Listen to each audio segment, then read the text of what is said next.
La corrélation avec la monnaie n'est pas automatiquement faite. Mais quel est le seul facteur qui nous lie à cette zone-là? Mais c'est la monnaie.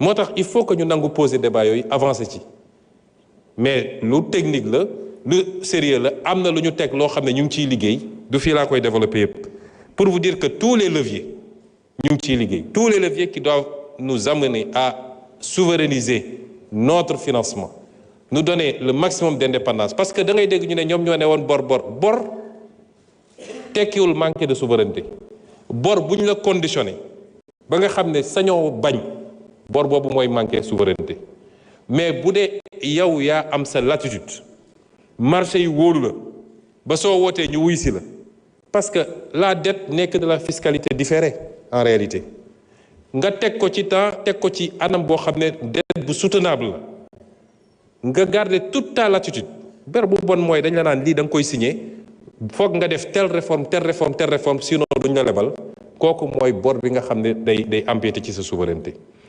kon loolu ay éléments yu sont importants la ensuite ñun dañoo war a en tant qu'Africain et en tant que Sénégalais dañoo nekk ci àdduna bi dafa les options stratégiques dañu nekk ci àdduna boo xam ne y a le choc des grandes puissances il y a ce qu'on appelle le piège de Thucydide mooy à chaque fois qu'une nouvelle puissance jóg beneen puissance bi fi newoon ni muy réagirait par rapport ak puissance boobu études yi ñuy def mooy ci 16 cas yi ñu étudier dans l'histoire de l'humanité les 12 dafa mujjee ci guerre fi mu ne nii amagul te ñu ngi ñaan yàlla bu mu am waaye guerre économique déclenché na ñun les petits pays comme le Sénégal ban stratégie dañoo war a am pour capter les dividendes de cette guerre économique qui se déclenche parce que am nañu toutes les options et tout le potentiel qu'il faut. L'Afrique doit être le prochain moteur de l'économie mondiale. Pendant ces 30 ans, ça a été la Chine, gis nañu essoufflement. Afrique, suñu régler problème, évidemment la stabilité dans les pays, la sécurité, l'instabilité politique, qu'il y ait un minimum de consensus entre nous. Et c'est pourquoi j'en appelle à l'opposition, parce que fii y a pas matière à opposer. Fii amul luñ fi opposer. Fi ñu fekk réew mi def xayma bi ne Sénégalais lii moo fi nekk gisuma ku ci war a opposer. mais da ngay gis koo xam ne sax même su ciy wax sax oui li fi xew c'est grave etc. mais ñoom waruñu woon non nous allons dans le sens bi réew mu sa defaru yoon bii la jël kon loolu amul luñ ci opposé wu les actes qu'on pose pour la bonne gouvernance dans les prochains jours on soumettra ici à l'Assemblée un certain nombre de projets de loi yoo xam ne presque pare na le projet de loi pour réformer l'OFNAC le projet de loi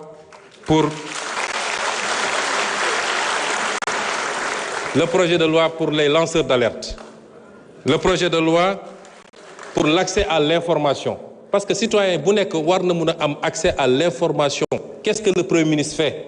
Qu'est-ce que tel ministre fait? Qu'est-ce que tel directeur général fait? Le projet de loi pour la déclaration de patrimoine ñu généraliser ko ba képp ku yor responsabilité publique ñu xam lan nga yor. Mais loolu est-ce que am na matière à opposition? Les options yi ñu jël stratégiquement pour jëlaat suñu souveraineté économique est-ce que am na matière à opposition? Kon ñu bàyyi fi loolu yépp bëgg a entraîner le pays dans des débats de personnes. À une certaine opposition, je dis que la haine ne peut pas être un moteur politique. Surtout la haine dirigée contre une personne qui vous a rien fait. Je les rassure. C'est pas les attaques personnelles. maa ngi sant yàlla je suis politiquement indestructible. ma wax leen ko léegi.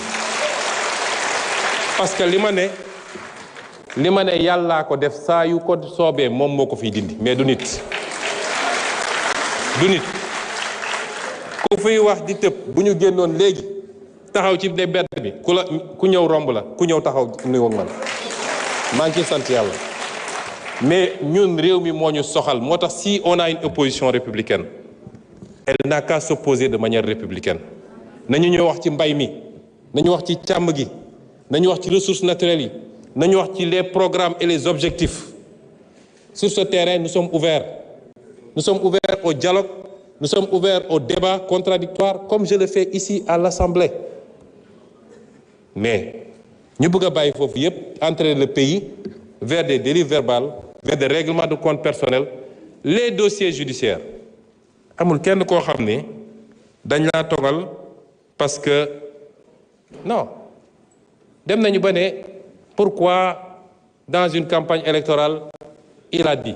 Mais la justice ne fonctionne pas par rapport à ça. Un juge, on lui amène un dossier avec des faits, avec des preuves. Kan moo ci waxoon kan moo ci waxuloon, c'est pas important. Est-ce que li mu yor dossier la wala du dossier? Li ci des, c'est le débat public, le débat politique. Le débat politique, il est ce qu'il est. Li ci des, pour compléter toujours, madame, mooy ci contexte bi, j'ai parlé tout à l'heure du pays de sudite ak fi réew mi fi àdduna bi tollu. Un nouveau pouvoir est arrivé dans l'une des grandes puissances nee na dafa bëgg a mettre un terme à la globalisation daal di teg ay taxam teg yeneen pays ñoom it réagir ñu nekk ci contexte boo xam ne les gens vont être poussés vers le repli. Mais ça c'est une chance pour des continents comme les nôtres parce que li waroon dem feneen mën na ñëw fii mais dafa am ñu koy organiser. Nous ne sommes pas pour le moment un problème de compétitivité de notre économie. C'est pourquoi l'une de nos priorités, moi, l'énergie. Je l'ai dit ici, je le répète. Réew mënoo industrialiser wu, mënoo développer une économie tant que tu as une énergie qui coûte ce qu'elle coûte au Sénégal, c'est-à-dire plus de 100 francs le kilowattheure.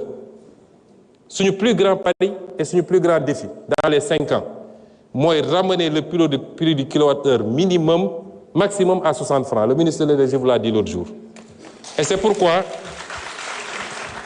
nous avons dit suñu gaz bi mënuñu ko bàyyi mu génn noonu gaz bi suñu priorité mooy luñ ci mën a andi mettre toutes nos centrales au gaz, faire de nouvelles centrales au gaz. Je vous ai dit à l'origine 2050, on a un objectif de 10 000 kWh, 10 000 MW.